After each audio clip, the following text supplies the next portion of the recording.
President Trump delivers his second State of the Union address, touting the strength of the nation and calling for lawmakers to put the American people first. One America's McKinney has the details. Millions of our fellow citizens are watching us now gathered in this great chamber, hoping that we will govern not as two parties, but as one nation.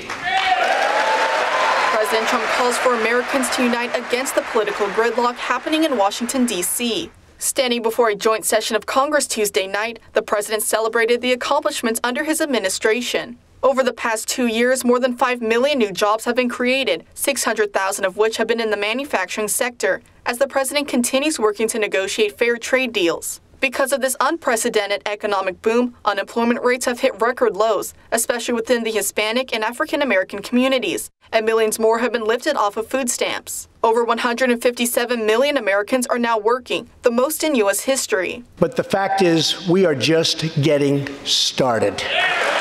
Tying this into immigration, President Trump said lawmakers have a moral duty to enforce border security and to craft immigration laws that protect both the lives and jobs of American citizens. The clock is running for Republicans and Democrats to find a solution by next week's deadline to fund the government and secure the southern border with a physical barrier. Now is the time for Congress to show the world that America is committed to ending illegal immigration and putting the ruthless coyotes, cartels, drug dealers, and human traffickers out of business.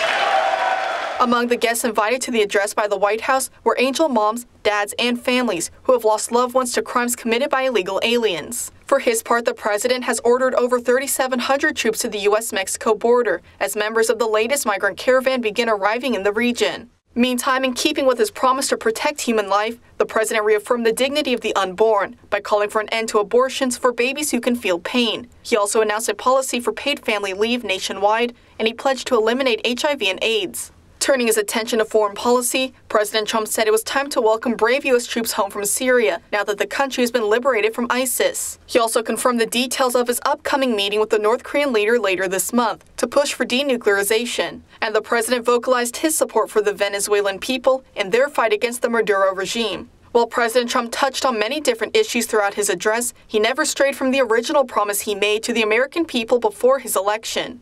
We must keep America first in our hearts. McKinney, One America News. Want to see more videos like this? Click on the link below and subscribe to One America News on YouTube. And call your cable provider and kindly demand that One America News is added to your lineup. Call and subscribe today.